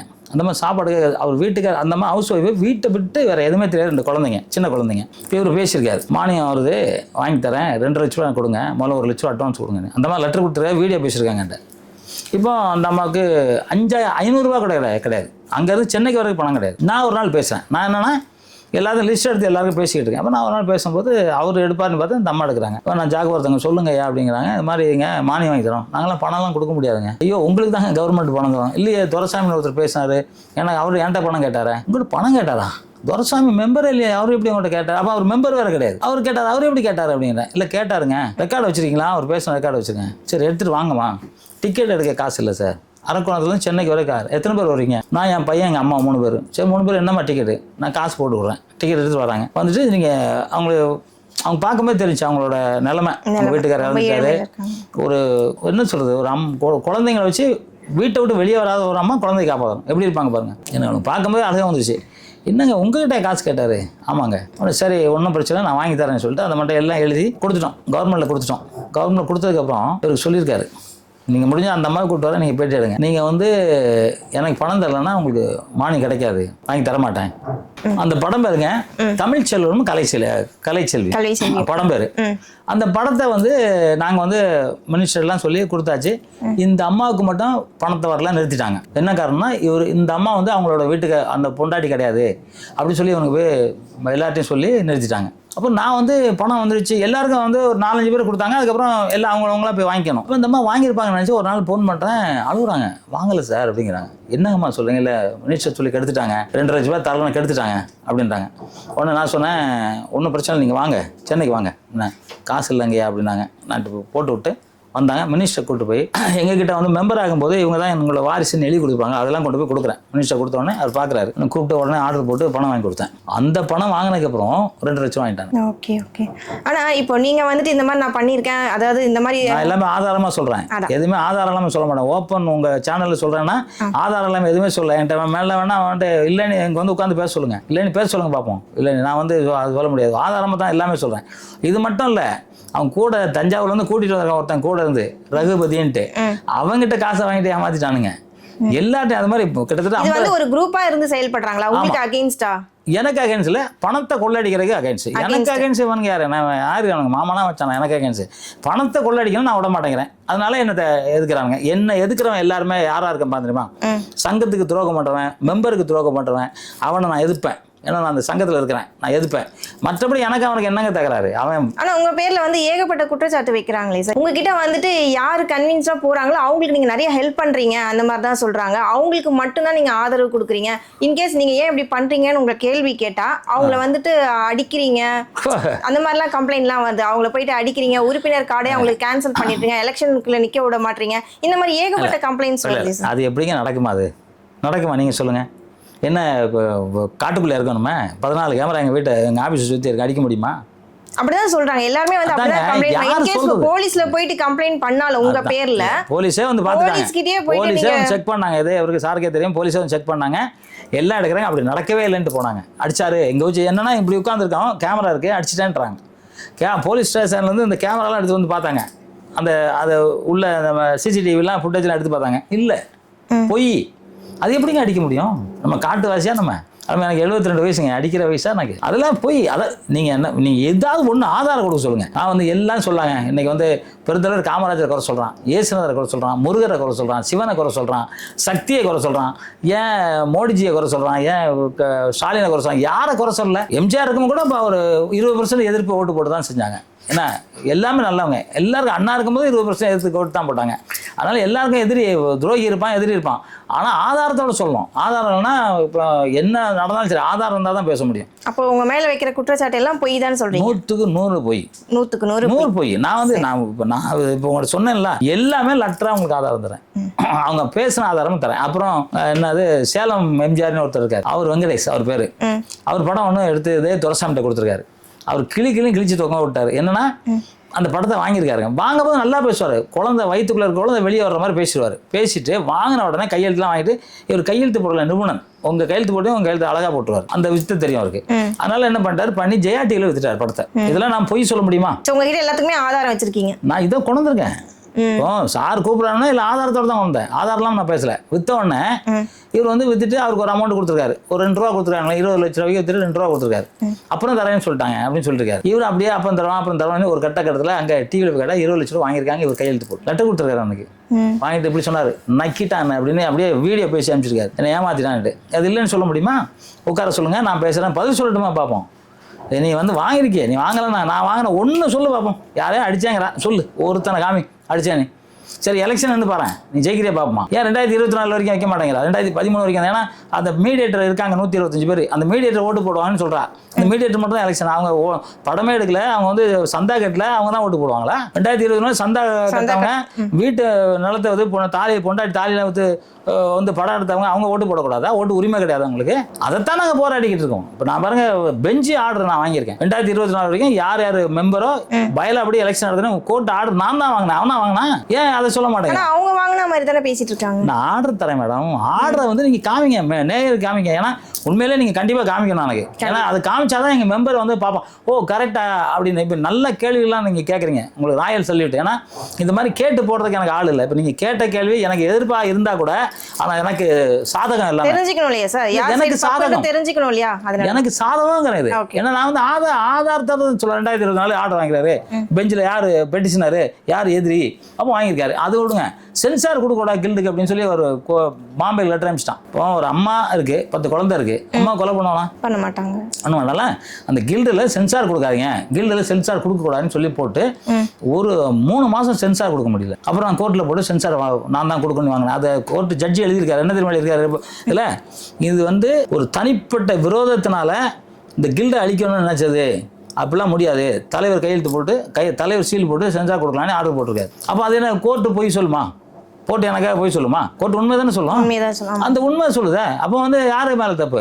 இந்த தப்புலாம் நான் எடுத்து சொல்ல தெரியல. ஏன்னா அங்கே ஒருத்தன் ஒரு 2 பேர் 3 பேர் இருக்காங்க. ஒரு கிளாஸ் ஒரு சாராயம் கொஞ்சம் வாங்கி கொடுத்துட்டு ஒரு 2 இட்லி வாங்கி கொடுத்தா போதும், அவன் வந்து எழுதி கிழிச்சு தொங்க விட்டுருவான். என்ன அப்படிதான் தப்பா சொல்லிவிட்டு எல்லார் மேலே FIR A1 A2 A4 A5 A5 A6ன்னு போட்டு எல்லார் மேலே கேஸை போட்டு சார்ஜிட்டு போட்டு கோர்ட்டு கேஸ் கலைஞ்சிட்டு இருக்காங்க. அந்த மாதிரி போய் சொல்லி நான் என்ன சொல்கிறேன், இப்போ நான் வந்து ரொம்ப சேனலை மதிக்கிறேன். எனக்கு இந்த மாதிரி கேள்வி யாரும் என்ன கேட்கவே இல்லை. நீங்கள் தான் ஃபர்ஸ்ட்டு கேட்டிருக்கீங்க. இந்த கேள்வி கேட்டு எல்லாரும் ஆதாரத்தோடு நீங்கள் போடுங்க. இவர் வந்து இப்படியெல்லாம் சொல்கிறாங்கன்னாங்க, ஆதாரம் வச்சுருக்காரு, அந்த ஆதாரத்தை பாருங்கள். ஆதாரம் கோர்ட்டு ஆதாரம் நீங்கள் நம்புறீங்களா? ஆமாம், நம்புவீங்களா? நீங்கள் நம்புனீங்கன்னா என் மெம்பரை நம்புவாங்க. அவ்வளோதான். நீங்கள் அதை போட்டுங்க. எனக்கு ரொம்ப நல்லா ஈஸியாக இருக்கும். நான் எல்லாத்தையும் ஃபோன் பண்ணி சொல்ல முடியாது. இல்லை நீங்கள் போட்டிங்கன்னா நல்லாயிருக்கும். சார், அப்புறம் இன்னொரு கொஸ்டின் பார்த்தீங்கன்னா, உறுப்பினர் உங்கள் யூனியனில் வந்து உறுப்பினர்கள்லாம் இருக்காங்களா, 2 மாதத்துக்கு ஒரு வாட்டி வந்துட்டு உறுப்பினரை வந்து மீட் பண்ணி பேசணும், சங்கத்தில் என்ன நடக்குதுன்னு சொல்லி எல்லாருக்கிட்டே கலந்து ஆலோசிக்கணும் அப்படின்னு சொல்கிறாங்க. ஆனால் அந்த மாதிரி மீட்டிங் நீங்கள் எதுவுமே கண்டக்ட் பண்ணலை அப்படின்னு சொல்கிறாங்களா? அது ஏன் சார்? 2 மாதம் இல்லை, வருஷத்துக்கு ஒரு வாட்டி போடணும். அது 2 மாசத்துக்கு ஒரு வாட்டி பண்ணணும். அப்பதான் அதாவது புதுசாக உறுப்பினர் செயற்குழு போடலாம். அது செயற்குழு எல்லாம் போடக்கூடாது. கோர்ட் ஒரு ஆர்டர் போட்டிருக்கு. ஏன்னா இவங்க அடிக்கடி வெளியே போய் செயற்குழு போட்டனால இவங்க மேலே கண்டெம்ட் கோர்ட் விழுந்துருச்சு. நிறைய இவங்க எல்லாமே கண்டெம்ட் கோர்ட்டில் போய் நின்னாங்க. எதுக்குன்னா எலெக்ஷனுக்காக ஆர்டர் போட்டாங்க. எலெக்ஷனுக்காக ஆர்டர் போட்டு தனித்தனியாக அங்கங்கே நீங்கள் செயற்குழு போடக்கூடாது, பொதுக்குழுவும் போடக்கூடாது, எலெக்ஷன் வரும் தான் போடணும் அப்படின்னு சொன்னதுனால நான் வந்து செயற்குழு போட முடியாது. ஏன்னா அவங்க மேலே கண்டெம்ட் விழுந்து அவங்க எல்லாம் கோர்ட்டில் போய் நின்று அப்புறம் வந்து மன்னிப்பு கேட்டு மன்னிப்பு லெட்டர் எழுதி கொடுத்து அதை என்ன கேட்டாங்க, தண்டனை கொடுக்கலாமா மன்னிச்சிடுறீங்களான்னு கேட்டாங்க. நான் சரி எதுக்கு இப்போ, ஏன்னா கொஞ்சம் நல்லவங்கலாம் நிறைய பேர் இருந்தாங்க. அவங்க கையெழுத்துலாம் இவனுக்கு போட்டிருந்தாங்க.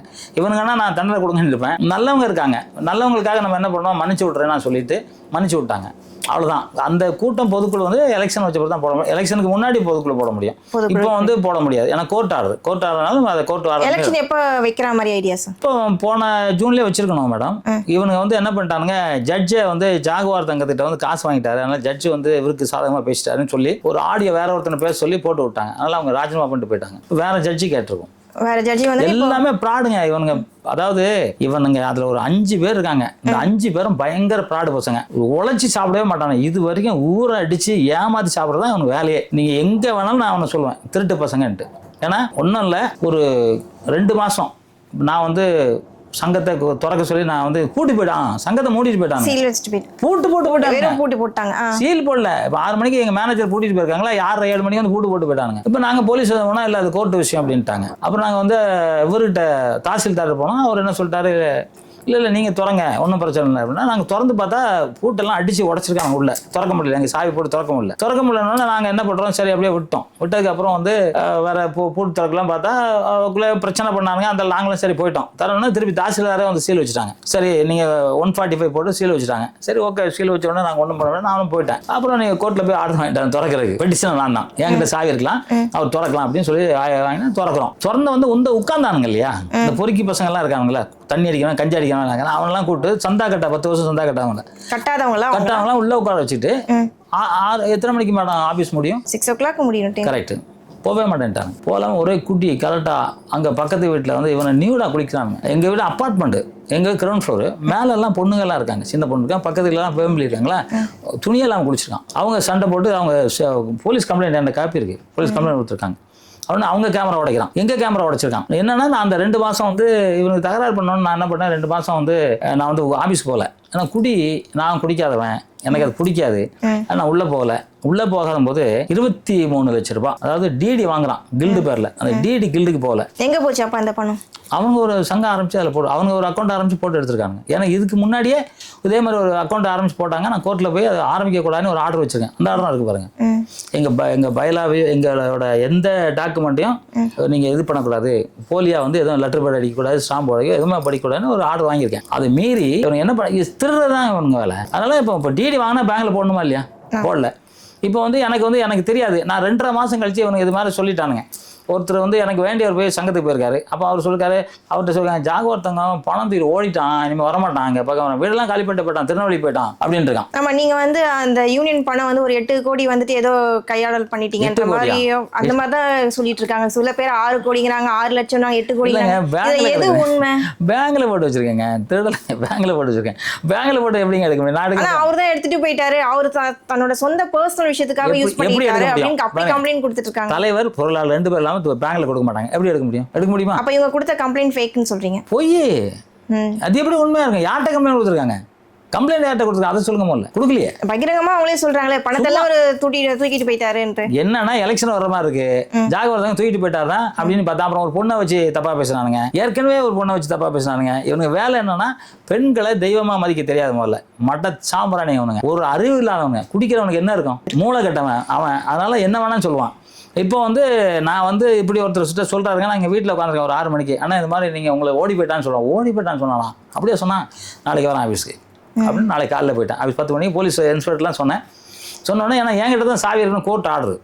அதனால் நான் சாவி என்கிட்ட தான் சார் இருக்கணும், நான் உள்ளே போகிறேன், உள்ளே யாரும் இருக்கக்கூடாது அப்படிங்கிறேன். உடனே இன்ஸ்பெக்டர் அவங்க ஏசி இன்ஸ்பெக்டரு போலீஸ் ஒரு 20 போலீஸ் வேனு உள்ளே கரெக்டாக போனால் அரெஸ்ட் பண்ணுறதுக்காக எல்லாம் வந்தாங்க. வந்தவுடனே இல்லை அப்படின்னாங்க. ஒரே வார்த்தை இன்ஸ்பெக்டர் சொன்னார், இங்கே பார் கோர்ட் ஆர்டர் இருக்குது, நீ இருந்தால் நான் அரெஸ்ட் பண்ணுவேன், அவ்வளோதான், இப்போ வெளியே செயலாளர் மட்டும் இருக்கட்டும் அப்படின்னு சொல்லிட்டாரு. ரவுடி பசங்க இருக்கக்கூடாதுன்னு ஆர்டர் வாங்கினேன். அப்போ எல்லாம் போகிறாங்க. போகும்போது நான் போகிற போக்கிலே வீடியோ எடுத்தேங்க. அப்போ அதையும் நான் உங்களுக்கு காமிக்கிறேன் பாருங்க. இப்போ இந்த மாதிரி வச்சுருக்கீங்களா, எழுதி வச்சுருக்கீங்களா, அது வீடியோ எடுக்கிறேன். வீடியோ எடுத்துக்கும் போது எங்கள் மேனேஜர் மேடம் கூப்பிட்டாங்க. சார் இந்த ரூம் பூட்டை உடைச்சிருக்காங்க, அதாவது இந்த சாவி போடுற இடத்துல உடைச்சிருக்காங்க, திறக்க முடியாது, திறந்து ஏதோ எடுத்துகிட்டு உடைச்சிருக்கானுங்க. நான் உடனே சாவி போட்டு திறந்து பார்த்தா வரல. திரும்பி பார்த்தா இவங்க எல்லாரும் காணும். நோட்டு கிட்டலாம் தூக்கிட்டு ஓட்டானுங்க. இந்த எழுதி வச்சிருப்பாங்களா நோட்டெலாம் தூக்கிட்டு ஓட்டாங்க. எவ்வளோ எத்தனை பேர் வந்தாங்க, என்ன போய் போயிருக்காங்கன்னு இருக்குல்ல, அதை நோட் தூக்கிட்டானுங்க. ஆனால் ஒரு 80% 70% நான் அதை வீடியோ எடுத்துட்டேன். நான் அப்போ கூட அதை நினைக்கல, ஏதோ தூக்கிட்டு போயிட்டாங்க அவங்க எழுதுனானுங்க அப்படின்னு நினச்சிட்டேன். நான் படிக்காதவங்க, எனக்கு ஒன்றும் தெரியல. நம்ம ஒரு குழந்தைத்தனமா சரி ஒருவேளை அவங்க நோட்டு வாங்கியிருப்பாங்க எடுத்துகிட்டு போயிட்டா நான் விட்டேன். இப்போ ஒரு பையன் ரமேஷ், விஜய ரமேஷ் அப்படின்னு விழுப்புரத்துல ஃபோன் பண்ணுறாரு. அண்ணா நான் மெம்பராக வந்தேன், உங்கள் கூட ஒரு ஃபோட்டோ எடுக்கணுண்ணே அப்படின்னு சொல்கிறேன். மெம்பர் ஆகிட்டீங்களா தம்பிங்கிறேன். மெம்பர் ஆகிட்டேனே அப்படின்றது. கேஷ் கொடுத்தீங்களா டிடி கொடுத்தீங்களா? கேஷ் கொடுத்தேன். யார்கிட்ட கொடுத்தீங்க? சக்கரவர்த்தின்னு ஒருத்தர் கொடுத்தேன். சக்கரவர்த்திங்கிறது மெம்பரே கிடையாது. அவர்கிட்ட எங்கே காசு கொடுத்தீங்க? இல்லை அவர் தான் கொடுத்தேன். அவர் வாங்கி என்ன பண்ணார்? பாக்கெட்டில் வச்சிருக்காரு. உங்களோட ஆதாரம் இருக்கா? நான் வீடியோ எடுத்தேன். அவர் பாக்கெட்டில் வச்சு நான் வீடியோ எடுத்திருக்கேன். ஓகே தம்பி, பில்லு கொடுத்தாங்களா? பில்லு கொடுத்தாங்க. வேறு என்ன கொடுத்தாங்க? இல்லை செக்ரட்டரி ஒரு லெட்டர் கொடுத்துருக்காரு. சரி ரெண்டையும் எனக்கு அனுப்பிச்சி விடுங்க அப்படிங்கிறேன். இப்போ என்னன்னா சக்கரவர்த்தி கையெழுத்து போட்டு பணம் வாங்குறதுக்கு எந்த விதமான ரூல்ஸும் கிடையாது. ஏன்னா அவர் உறுப்பினரும் கிடையாது, அவர் பொறுப்புலையும் கிடையாது. உறுப்பினர் இருந்தால் கூட கையெழுத்து போட்டு பணம் வாங்குற ரூல்ஸ் கிடையாது இல்லையா? அப்போ அவர் வாங்கியிருக்காரு. அவர் கையெழுத்து போட்டு வாங்கியிருக்காரு. நான் அதை உங்களுக்கு காமிக்கிறேன், நீ கண்டிப்பாக நேரு காமிக்கிறாரு. அப்புறம் சரி ஒரு வேலை செக்ரட்டரிக்கு தெரியாமல் இவர் வாங்கியிருக்கலாம் அப்படின்னு நம்ம நினச்சோன்னா, இவன் என்ன பண்ணுறாங்க, செக்ரட்டரி என்ன பண்ணுறாங்க, துரைசாமி 3 நாள் கழிச்சு டேட்டு போட்டு இது கொடுத்துருக்கான். என்னது சர்டிஃபிகேட் கொடுத்துருக்கான். இது சக்கரவர்த்திங்கிற கையெழுத்து போட்டிருக்காரு. கதிரவன் ஃபிலிம்ஸு 5/9/2023 நான் சங்கத்துக்கு போகலை. இது பக்கா ப்ராடுதனமாக எங்கள் சீல் கிடையாது, எங்கள் கில்டு சீல் கிடையாது, கில்டோட லெட்டர் பேடு கிடையாது, கில்டோட பில்லு கிடையாது, எல்லாமே போலியாக கொடுத்துருக்காங்க. ஓகே, சக்கரவர்த்தி அவர் வாங்கிட்டாருன்னு வச்சுங்களேன். ஒரு பக்கம் சக்கரவர்த்தி இது வாங்கியிருக்காரு. சக்கரவர்த்தி தெரியாமல் தனியாக அவர் வீட்டில் வச்சு பில்லு போட்டிருக்காரு. ஒரு பேச்சுக்கு வச்சுருந்தா கூட இந்த துரைசாமி எங்கள் சங்கத்தில் செக்ரட்டரி அவர் உடனே அந்த 5 இது 8ஆம் தேதி போட்டிருக்காரு. 8ஆம் தேதி போட்டிருக்காரு. 8ஆம் தேதி போட்டு கொடுத்துருக்காரு. இதுவும் டூப்ளிகேட்டு. இந்த இதுவும் எங்களோட ஒரிஜினல் கிடையாது. அவர் துரைசாமி சைன் இருக்கு பாருங்க, சைன் இருக்கு. என்னன்னா இந்த பையன் ஒரே ஒரு நாள் தான் வந்தான், 2ஆவது நாள் வரவே இல்லை. ஆனால் 5ஆம் தேதிக்கு 8ஆம் தேதிக்கு ஒரே நாளில் பில்லை போட்டு கொடுத்து ஏமாத்திருக்கானுங்க. ஏன்னா அந்த பையன் சொல்கிறான், நான் ஒரு நாள் தான் வந்தேன், அதுக்கப்புறம் நான் வரல.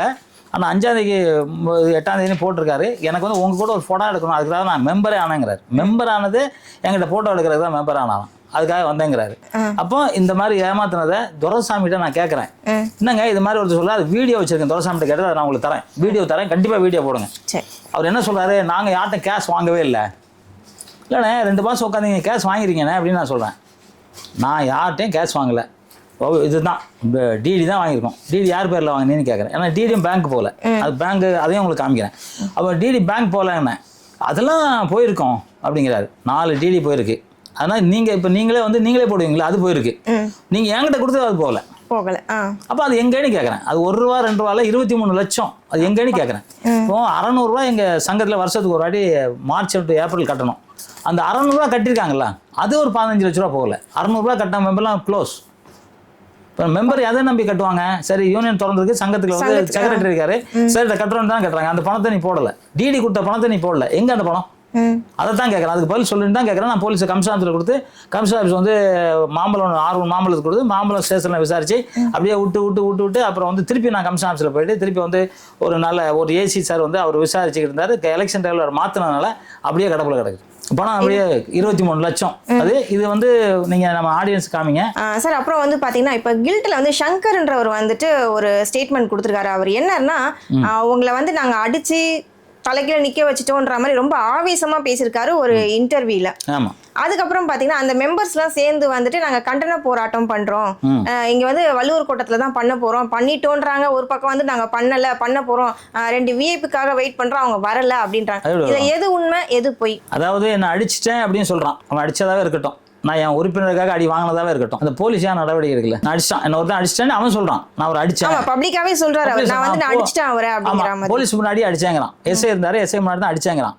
ஏன் என்ன நடவடிக்கை எடுக்கல? அடிச்சிட்டான்ல, அவனே சொல்றான் நடவடிக்கை எடுக்கமா இல்லையா? ஓகே, இது வரைக்கும் நடவடிக்கை எடுக்காம விட மாட்டேன். ஏன்னா அவன் வாயில சொல்றான் நான் என்ன அடிச்சிட்டேன்ட்டு. சரி, உண்மையிலே அவன் ஒரு நல்ல அம்மா அப்பாவுக்கு பிறந்திருந்தா என்னை வந்து அடிக்க வர சொல்லுங்க பார்ப்போம். அவனுக்கு திறமை இருக்காப்பா. ஏன்னா 72 வயசு, அவனுக்கு வந்து 37 வயசு தான். முடிஞ்சா என்ன அடிக்க சொல்லுங்களா? என் விரல தொட முடியுமான்னு பாருங்க. எப்படி என்ன அடிக்க முடியும்? நான் வந்து மருவத்தில் வந்து டாக்டர் பட்டம் வாங்கியிருக்கேன். கராட்டேவில் 7th பிளாக் பெல்ட்டு, சிலம்பத்தில் 5 வாட்டி ஸ்டேட் ஃபர்ஸ்ட்டு, சிலம்பம், செடி குச்சி, மாங்கம்பூ, குத்து வருஷ, பட்டா, பரங்கு அப்படின்னு சொல்லிட்டு கத்தி, அருவா, சின்ன ஒரு 36 வகையான சண்டைக்கலையில் நான் கற்றுக்கிட்டவன். என்ன வந்து அவர் தொட்டுட்டு போயிடுவாரா? தொட முடியுமா? அப்புறம் எப்படி பப்ளிக்ல அவ்வளவு தைரியமா அவர் சொல்ற நான் அடிச்சிட்டேன்ற மாதிரி தைரியமா போதையில சொல்றாங்க? அடிச்சிட்டேன். மீட்டிங்ல கூட அவர் போதையில தான் நிக்கிறாரா? ஆமா பாருங்க, போதையில தான் நிக்கிறான். நீங்க பாருங்க, அந்த போதையில தான் நிக்கிறான். சரி, ஓகே, அடிச்சானோட என் மெம்பருக்காக அடி வாங்கிருக்கேன்னு வச்சுக்கலாம். என் உறுப்பினருக்காக நான் அடி வாங்கிட்டேன், என் உறுப்பினர் நல்லா இருக்கணுங்கிறதுக்கு அடி வாங்கிட்டேன். இப்போ சொல்றேங்க, நம்ம சேனல் கூட சவால் விடுறாங்க, அவன் என்ன அடிக்கிறான்னால என்னை வந்து அடிக்க சொல்லுங்க, முடியுமா பார்ப்போம். எங்க பார்த்தாலும் அடிப்பாங்கிறான். இப்போ என்ன சொல்றான், எங்க பார்த்தாலும் திருப்பி அடிப்பாங்கிறான். நான் கம்ப்ளைண்ட் கொடுத்துருக்கேன், அது கம்ப்ளைண்ட் எடுத்து அது வந்து ப்ராசஸ் போயிட்டுருக்கு. கண்டிப்பாக அரெஸ்ட் பண்ணுவாங்க அப்படின்னு நான் நினைக்கிறேன். கண்டிப்பாக ஜெயிலுக்கு போவோம், அதையும் நான் நம்புகிறேன். ஆனால் அதே சமயம் நான் அவனுக்கு உங்கள் சேனல் மூலிமா சவாலே விடுறேன். என்னை அடிக்கிறேன்னு சொன்னால நான் 2 கையும் கட்டிக்கிறேன், நான் கால் மட்டும் யூஸ் பண்ணுறேன், என்ன அடிக்க முடியுமான்னு பார்ப்போம். இல்லைன்னா ஒரு கையை கட்டிக்கிறேன், 2 காலையும் கட்டிக்கிறேன், என்ன அடிக்க முடியுமான்னு பார்ப்போம். அதுக்கப்புறம் அங்கே இருக்க மெம்பர்ஸ்லாம் சேர்ந்து வந்துட்டு உங்களுக்கு எதிராக போராட்டம் நடத்த போகிறோம்னு சொல்லியிருக்காங்களே, அதை பற்றி என்ன? இல்லை, அங்கே யாரும் மெம்பரே இல்லைங்க. முதல்ல அங்கே யாரும் மெம்பரே கிடையாது. அது போராட்டம் வந்து சங்கத்தை நாங்கள் திறக்கலை அப்படிங்கிற மாதிரி போராட்டம்னு சொல்கிறாங்க. சங்கம் திறந்து தான் இருக்கும். இவனுக்கு உள்ளே வந்து அதையும் சொல்கிறேன், நல்ல வேலை கேட்டிங்க. இப்போ சங்கம் திறக்கிறவங்க என்கிட்ட சாவி கொடுத்துருக்காங்க. சங்கம் திறந்தா வந்து டெய்லி தகராறு, தங்கத்தை திறக்கக்கூடாது, யாரும் மெம்பர் வரக்கூடாதான். மெம்பர் வராமல் எதுக்கு சங்கம்? இப்போ அவங்க செல் அப்படின்னா நீங்கள் என்ன நினைப்பீங்க? செல்லு இல்லை, என்ன நினைப்பீங்க சொல்லுங்க? செல்லுன்னா என்ன நினைப்பீங்க? செல்ஃபோனு கேட்டா. இதே போலீஸில் செல்லுன்னா என்ன? அது சிறை. ஓகேவா? அது மாதிரி ஒவ்வொன்றுக்கும் ஒரு வார்த்தை இருக்குல்ல. அதில் ஒரு இங்கிலீஷ் வார்த்தை இருக்குது. அந்த இங்கிலீஷ் வார்த்தைக்கு வந்து என்னன்னா, ரவுடி பசங்க உள்ள வந்து தங்கக்கூடாது, நைட் அண்ட் டே தங்கக்கூடாதுன்னு ஒரு வார்த்தை. மற்றபடி எல்லாம் யூஸ்வலாக சங்கம் நடக்கலாம், தலைவர் வரலாம், தலைவர் பின்னாடி செயலாக இருக்கலாம். ஏன்னா அந்த எலெக்ஷனுக்காக செயலாக இருக்கலாம். ஆனால் இப்போ ஸ்டாஃப்ஸ் எல்லாம் வந்து வேலை செய்யணும். ஸ்டாஃப் வேலை செஞ்சால் நான் மெம்பருக்கு பில்லு போட முடியும், பணம் வாங்க முடியும். நானே பணம் வாங்கிறது, நானே பில்லு போட முடியுமா? இல்லை, கோர்ட் ஆர்டர். ஆனால் இவன் வந்து அப்படியே திருப்பி அவர் வந்து மெம்பர் யாரும் வரக்கூடாது அப்படின்னு சொல்லி டெய்லி தகராறு.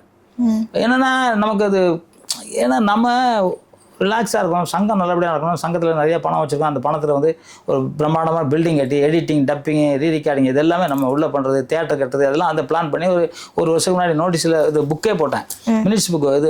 அது என்ன புக்கு? ஒரு புக்கு போட்டேன். அந்த புக்கில் எல்லாமே தெளிவாக போட்டிருந்தேன், இது பண்ண போகிறோம், அதுக்கான பணம் நம்மக்கிட்ட இருக்குன்னு போட்டிருந்தேன். அதுக்கப்புறம் தான் அவனுக்கு பிரச்சனையாக கிளப்பினானுங்க. ஆக இவ்வளோ பணம் இருக்குதா, என்னடா அதை விடக்கூடாதுன்ட்டு வந்தானுங்க பார்த்துங்க.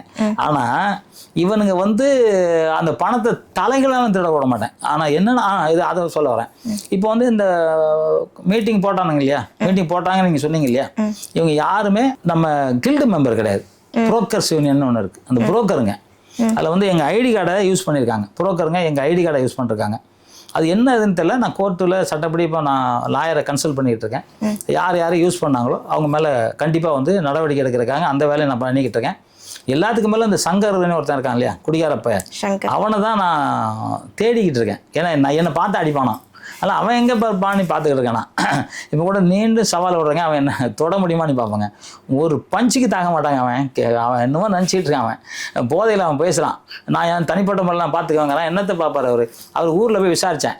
அவன் வந்து டீ கடையில் போய் உட்காந்துருப்பானான். இப்போ யாருன்னா வந்தாங்கன்னா நானே ஒரு டீ வாங்கி கொடுக்கணே அப்படிமானான். உடனே அவர் டீ வாங்கி கொடுக்கலாம் திட்டுவானான். இந்த குழந்தை பிஸ்கட் வச்சுருக்குமா, குழந்தைக்கு வந்து அது பாதி பிடிச்சி திண்டு ஓடிடுவானா. இவன் தான் இப்போ வந்து அங்கே கள்ளக்குறிச்சியிலேருந்து ட்ரெயின் ஏறுவானா, ட்ரெயின் ஏறுவானா. அதான் அவன் கள்ளக்குறிச்சின்னு வச்சுருக்கான். ட்ரெயின் ஏறுவானா. ஏறி வந்து இங்கே வந்து இறங்கிட்டு ரோட்டில் வந்து நிற்பானா. யாராவது பைக்கில் போகிறாங்களா ஓசியில் ஏற்றுறதுக்கு, அந்த ஓசியில் கொண்டு போய் இங்கே விடணும். அதுக்கு 200 ரூபா வாங்கணும். அவனே சொல்கிறான், கில்லில் எனக்கு டெய்லி 200 ரூபா கொடுப்பாங்கன்னு அவன் சொன்ன வீடியோ இருக்கேன், ஆடியோ இருக்கு என்கிட்ட. இந்த 200 ரூபாய்க்கு கள்ளக்குறிச்சிலேருந்து வந்துடுவான். அதனால் என்ன வேணாலும் பேசுவான்.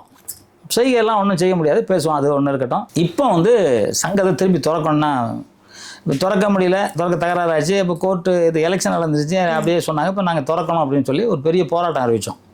சங்கத்தை திறக்கணும், ஆர்ப்பாட்டம் மறியல் அப்படின்னு சொல்லி அறிவித்தோம். அறிவித்தோன்னே ஏசி சார் கூப்பிட்டாங்க, பேசினாங்க, திறங்கன்னாங்க. சரி ஓகே திறக்கணும். திறக்கும் போது நான் என்னன்னா, முன்னாடி ஒரு 2-3 மாதம் அவனுங்க உட்காந்துருந்தானுங்க இல்லையா, பணத்தை திருடி இருந்தானுங்க இல்லையா. என்னோட ரூமில் நாங்கள் பணம் வச்சுருப்போம். என்ன பணம் வச்சுருப்போம்னா, ஜிஎஸ்டி வந்து வர்ற பணத்தில் நாங்கள் பேங்க்கில் போட்டுருவோம். அப்போ பணமாக தர்றவங்கள வச்சு ரெடி பண்ணி நாங்கள் ஜிஎஸ்டிக்கு பணம் கட்டுவோம். அந்த பணம் வச்சுருந்தோம். அந்த பணம் அப்புறம் மெம்பர்களுக்கு வந்து, ஏன்னா திடீர்னு உடம்பு சரியில்லாமல் போவோம், ஆஸ்பத்திரி செலவு நாங்கள் பார்ப்போம். ஒரு டெத்தாக இருக்கும், உடனே ஒரு 25,000 கொண்டு போய் அவங்க குடும்பத்தில் கொண்டு கையில் கொடுப்போம். ஸோ இதுக்காக அப்புறம் சம்பளம் மாதம் ஒரு 1,4 லட்ச ரூபா 1,5 லட்ச ரூபா சம்பளம், கரண்ட் பில்லு, வாட்ரு இது, வரி, வீட்டு வரி, இது மாதிரி கட்டுறதுக்காக கொஞ்சம் பணம் வச்சுருந்தோம். எனக்கு என் ரூமை உடைச்சிருந்தானுங்க. உடைச்சதுனால நான் தாசில்தார்ட்ட அன்னைக்கே லெட்டர் கொடுத்தேன், என் ரூமை உடைச்சிருக்காங்க, அப்போ உள்ள பணமும் தஸ்தாவேஜ் நிறையா இருக்குது, திருடிப்பாங்கன்னு நினைக்கிறேன் அப்படின்னு சொன்னோடனே, இப்போ இதுக்கடையில் என்னென்னா, எங்கள் வீட்டுக்கு மாடியில் ஒருத்தர் இருக்கார், அவர்கிட்ட வந்து இந்த சங்கத்தை வித்துற போகிறோன்னு பேசியிருக்கானுங்க. சங்கத்தை விற்கிறோம். இது எல்லாமே உங்களுக்கு தெரியாமல் நடக்குதா? அதுக்கப்புறமா தான் உங்களுக்கு தெரிய வருது? ஆமாம், நான் 2 மாதம் உள்ளே போகல, அந்த டைமில் நடக்குது. 2 டே நைட்டு அங்கே இருக்கானுங்க. அங்கே இருக்கும்போது எல்லாம் பேசுகிறாங்க. உங்களோட பர்மிஷன் எல்லாம் எப்படி அவங்க அங்கே உள்ளே இருக்க முடியும்? அதான் போலீஸ் பர்மிஷன் கொடுத்துட்டாங்க. அதான் போலீஸ் என்னன்னா, அவங்க பழைய மெம்பர் தானே, இருக்கலாம் சார், இருக்கலாம்னு சொல்லி நாங்கள் இது ஒன்றும் பண்ண முடியாதுட்டாங்க. அதனால நான் இருக்க மாட்டேன்னு நான் போயிட்டேன். நமக்கு நைட்டு டே தங்க முடியாதுலாங்க. நான் இதுக்காக என் உடம்பு முக்கியம், எல்லாத்த விட என் உடம்பு முக்கியம். நான் என் உடம்பை ரொம்ப லவ் பண்ணுறேன். அதனால் நான் வந்து நைட்டு தூங்கணும். இங்கே போனால் குடிச்சு கரெக்டாக பண்ணிருக்கேன். எனக்கு ஒரு நாள் நைட்டு பண்ணேன், ஒரே குடி. எங்கள் ஆஃபீஸ் கோயில் மாதிரி வச்சுருந்தாங்க, குடிக்க அந்த கள்ள குடி சங்கர்லாம். அவனுக்கு வந்து அவன் ஊரில் வந்து இந்த கள்ளசாரம் குடிப்பானான். இங்கே வந்து இந்த இது வாங்கி தராங்க, பிராந்தின்னு நினைக்கிறேன். அது வாங்கி தந்தோடனே அவனுக்கு பெரிய கொண்டாட்டம். ஒரே இது கஞ்சா அடிச்சுட்டு உள்ள ஒரே பாட்டு, மேலே குடியிருக்கிறவங்களாம் என்னங்க அது அப்படின்னு 3 வாட்டி போலீஸில் கம்ப்ளைண்ட்டு. ஒரே கரெக்டாக பண்ணுறாங்க, முதல்ல சங்கமே இருக்கோட காலி பண்ண சொல்லுங்க. அந்த மாதிரி பண்ண ஆரம்பிச்சிட்டாங்க. அதனால் நான் 3 மாதம் போகலை. திருப்பி போகும்போது இந்த ரெக்கார்டெலாம் எடுத்தேன் இல்லையா, அப்போ என்னோடய ரூம் உடச்சிருந்துச்சு. என் ரூம் உடச்சிருந்தோன்னே நான் அப்போவே தாசில்தார்ட்ட கம்ப்ளைண்ட் கொடுத்தேன். அது தாசில்தார் வந்து அதை வந்து ஃபார்வர்டு பண்ணி போலீஸ் வசதியில் சொல்லி கொஞ்சம் திறந்து பாருங்க நாங்கள். அப்போ அவங்க சொன்னாங்க, போலீஸு இல்லை இது எங்களோட வேறு இல்லை, ஒருவேளை பணம் திருடு போயிடுச்சா நாங்கள் வந்து கோர்ட்டில் 2 பதில் சொல்லணும் அப்படின்னு சொல்லிட்டாங்க. அதனால நான் அந்த ரூம் திறக்கக்கூடாதுன்னு வரமாட்டேன்ட்டேன். இப்போ வந்து ஒரு கட்டத்தில் திறக்கணும்னு வரும்போது அவனுங்க என்ன சொல்லிட்டாங்க, வெளியில் தஸ்தாவேஜ் தூக்கிட்டு போயிட்டார் இவர், எல்லா தஸ்தாவேஜையும் நான் எடுத்துகிட்டு போயிட்டேன், உள்ளே இருக்க மெம்பர்ஸ் ஆர்டிஸ்ட் இருக்குல்ல அதை நான் தூக்கிட்டு போயிட்டேன் அப்படின்லாம் சொல்லிட்டு இருந்தாங்க எல்லார்ட்டையும். எனக்கு இது வர ஒரு பெரிய டவுட் என்னன்னா, என்ன அந்த மேலே வீட்டுக்காரர் சொன்னார் இடத்த விற்கிறதுக்கு கேட்குறாங்கன்னு சொன்னார் இல்லையா. அதனால அந்த எனக்கு அந்த எங்கள் சங்கத்தோட இடத்தோட அது என்னது சொல்கிறது, இடத்தோட பத்திரம் இருக்குமா இல்லையா, திருட்டிட்டு ஒரு இடத்துல 50 ரூபாய் இப்போ 2 கோடி ரூபாய் போகும், 50 லட்ச ரூபா என்ன சேட்டரை கொடுத்து வாங்கிக்கலாம் இல்லையா. எனக்கு அந்த பயம் இருந்துகிட்டே இருந்துச்சு. அதனால் பார்க்கணும் டெய்லி துடியாக துடித்தேன். முதல்ல போய் அந்த பத்திர பேப்பர் கடையில் பார்த்தேன், பீரோவை திறந்து பத்திரம் இருக்கான்னு பார்த்தேன். நாங்கள் எப்படி வச்சுருந்தோன்னா, பத்திரத்தை ஒரு பிளாஸ்டிக், ஒரு காஞ்சி போன ஒரு அசிங்கமான ஒரு பிளாஸ்டிக் பேப்பர் வச்சு முன்னாடியும் பின்னாடியும் புல்லட்டின் பேப்பரில் அந்த புல்லட்டின் புக்கு இருக்குல்ல, அந்த இந்த புக்கு வச்சுட்டு சும்மா கட்டி வச்சுருந்தோம். அது ஒன்று பார்த்துருக்கானுங்க, ஆனால் அதில் பத்திர பேப்பர் இருக்குன்னு அவங்களுக்கு தெரியல. அதனால் அப்படியே பழைய கவர்ன்றதால ஏதோ ஒன்று நினச்சிட்டு அது இல்லாமல் புல்லட்டின் இருக்குது. அப்போ பழைய புல்லட்டின் எதுக்கு பார்க்குறது, ஒன்று எடுத்து பார்த்துருக்கானுங்க, அது ஏதோ பழைய புல்லட்டின்னு விட்டானுங்க. அதுக்கப்புறம் பீரோவில் இன்னொரு ரூமை திறந்து அது வந்து பீரோவில் பணத்தை எடுத்துருக்காங்க. அந்த 13,90,000 ரூபாய் இருந்திருக்கு. எங்கள் மேனேஜர் சொல்கிறாங்க, அவங்களுக்கு தான் கணக்கு தெரியும், ஏன்னா சாவி அவங்க தான் வச்சுருக்காங்க, என்கிட்ட கிடையாது. அப்போ எடுத்துருக்காங்கன்னொடனே அதை முதல்ல வந்து நாங்கள் பத்திரத்தை பார்த்தோம். பத்திரம் பார்த்தோன்னா இவர் சொன்னால் ஆர்டிஸ்க்கு பார்க்கணுன்னாரு துரைசாமி. ஓகே வாங்க ஆர்டிஸ்க்கு பார்ப்போம் அப்படின்னா, ஆர்டிஸ்க்கு எந்த இடத்துல இருக்கணுமோ கம்ப்யூட்டரில் தான் ஆர்டிஸ்க்கு உள்ளே இருக்குமாமே, அதில் இருக்குது. அப்போ ஆன் பண்ணாக்க இன்னும் லாஸ்ட்டாக நாங்கள் பில்லு போட்டது வரைக்கும் அதில் இருக்குது, ஓப்பனிங்லேருந்து இருக்குது. அப்போ அந்த ஆர்டிஸ்க்கு எங்களுக்கு இருக்குது. ஓகே ஆர்டிஸ்க்கு இருக்கணும்னா துரைசாமி ஷாக் ஆகிட்டான், என்னடா அது ஆர்டிஸ்க்கு வச்சுருக்காரு, தூக்கிட்டு போட்டோம் வெளியே சொன்னோமே அப்படின்னு சொன்னால் இருக்குது. நான் பணம் செக் பண்ணணும்னு சொல்கிறேன். இவர் சொல்கிறாரு போலீஸில், இல்லை அதெல்லாம் ஒன்றும் இல்லை சார், இது போதும், இனிமேல் சங்கத்தை இது பண்ணலாம், கேமரா ஃபிக்ஸ் பண்ணலாம். கேமராலாம் உடைச்சிட்டாங்க. இப்போ நல்லவன் கேமரா உடைப்பானா, நீங்கள் பண்ணிட்டாங்க, ப்ரூஃப் அங்கே இருக்கக்கூடாதுன்னு பண்ணிட்டாங்க கேமரா. இப்போ நீங்கள் இப்போ ரூமுக்கு வரீங்க போகிறீங்க, வெளியே கேமரா உள்ள கேமரா இருக்குது. இந்த கேமரா நீங்கள் உடைக்கிறீங்கன்னா யாராக இருப்பீங்க? திருட மட்டும்தான் உடைப்பான், நல்லவன் யாரும் உடைக்க மாட்டான். அவன் கேமரா உடைச்ச வீடியோ இருக்குது, அதையும் போடுறேன், அதையும் தரேன், நீங்கள் அதையும் போடுங்க. எல்லா டிவியும் சிசிடிவி ஃபுட்டேஜும் உடைச்சிருக்கான், கேமரா உடைச்சிருக்கான். உடச்சி என்னோட ரூமில் போய் பணம் எடுத்துருக்கானுங்க. சரி, நான் வந்து கம்ப்ளைண்ட் கொடுக்குறேன். உடனே இம்மிடியேட்டாக அது திருடு போன உடனே அன்றைக்கி நைட்டே கொண்டு போய் போலீஸில் கம்ப்ளைண்ட் கொடுத்துட்டேன். அவருக்கு ஜேசிக்கு கமிஷனருக்கு எல்லாருக்கும் வந்து மெயில் அனுப்பிச்சிட்டேன். பணத்தை திருடிருக்காங்க, இந்த குறிப்பு தான் நைட் ரெண்டே தங்கிருந்துச்சுன்னு. அது அப்படியே பேசிக்கிட்டு இருந்தோம். அவன் சொன்னால் இவர் தூக்கிட்டு போயிட்டாரு அப்படின்னா, ரெண்டு பக்கமும் யார் நான் தூக்கணுமோ அவர் தூக்கணும், போலீஸ் கன்ஃபியூஸ் ஆகும்ல. ஏன்னா சாவி என்கிட்ட இருக்குது, மெயின் டோர் சாவி என்கிட்ட இருக்குது, ஆனால் உடச்சிருக்கானுங்க. இன்ஸ்பெக்டரை ஒத்துக்கிறாரு, ஆமாம் இதை உடச்சிருக்கு அப்படிங்கிறாரு. ஆனால் உள்ள பீரோ உடைக்கல, கள்ளசாவி போட்டிருக்கானுங்க. இப்போ நீங்கள் இந்த கதவு திறந்துருக்குன்னு வைங்களேன், திறந்துருக்கும் போது யாருன்னா ஒருத்தர் இந்த ரூம் பீரோ திறக்கணும்னா நீங்கள் ஏசியை போட்டு கால் மேலே காலை போட்டு அப்போ அந்த பீரோ தொலைச்சப்பானா ஒரு பூட்டு திறந்து கொடுத்துட்டு போயிடுவோம். கரெக்டாக? நீங்கள் அந்த பூட்டை உடச்சி இந்த பூட்டை உடைக்கணும்னா வரமாட்டான். அவன் என் ரூமை உடச்சிட்டு உள்ளே போய் ஏசியெல்லாம் போட்டு உட்காந்துட்டு அதை போட்டு திறந்து எடுத்திருக்கான். இப்போ எடுத்துகிட்டு நானும் சொல்கிறேன், அவனும் சொல்கிறான். இப்போ உங்களுக்கே கன்ஃபியூஸாக இருக்கும், என்ன இருக்கும் உங்களுக்கு? அவர் எடுத்துகிட்டு கன்ஃபியூஸ் இருக்கு இல்லையா?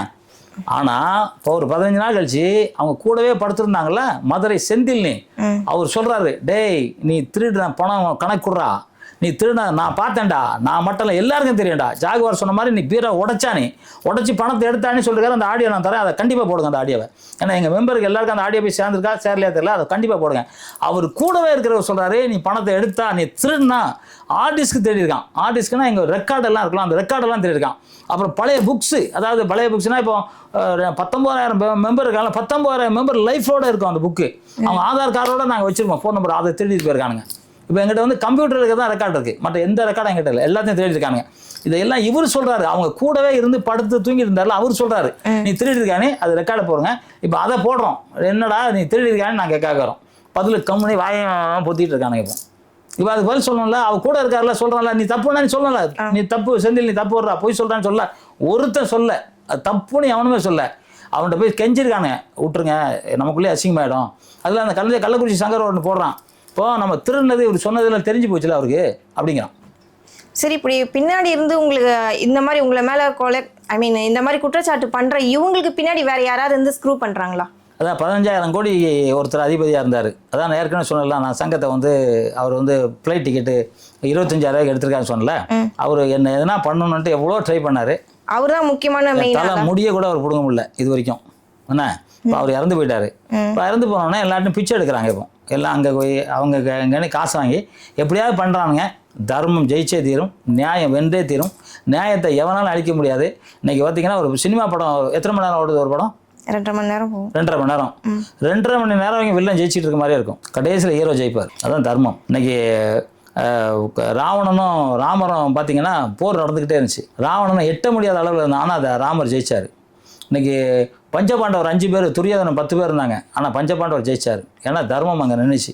அது மாதிரி தர்மம் என்னைக்கு ஜெயிச்சிடும். தர்மத்தை தோக்க அடிக்கவே முடியாது. தூங்குற மாதிரி இருக்கும். சூரியன் கூட நைட்டு 6 மணிக்கு மேலே மறையும், ஆனால் மீண்டும் சூரியன் உதிக்கும். அது மாதிரி தான் என்னை வந்து இவனுக்கு சொல்கிற அத்தனை பேரும் பொய்ங்கிறத ரெக்கார்டாக அப்படி தோலை தனித்தனியாக உரித்து உங்களுக்கு சட்டப்படி உங்களுக்கு காமிச்சிருக்கேன். நீங்கள் எல்லா உறுப்பினருக்கும் போடுங்க. உங்களுக்கு வந்து பல லட்சம் பேர் பார்க்குறாங்க, அத்தனை பேருக்கு தெரியட்டும். ஏன்னா ஜாகுவார் தங்கம் அடுத்தவங்க காசு திருடணும்னு அவசியம் இல்லை. நான் பேசிக்கல சன்மேன், உழைச்சி சாப்பிட்டவன், உழைச்சி தான் சாப்பிட்டுட்டு இருக்கேன். இன்னைக்கு வரைக்கும் எனக்கு 72 வயசு வரைக்கும் இன்னைக்கு வரைக்கும் நான் ஷூட்டிங் போயிட்டு இருக்கேன், உழைச்சி சாப்பிட்ருக்கேன்.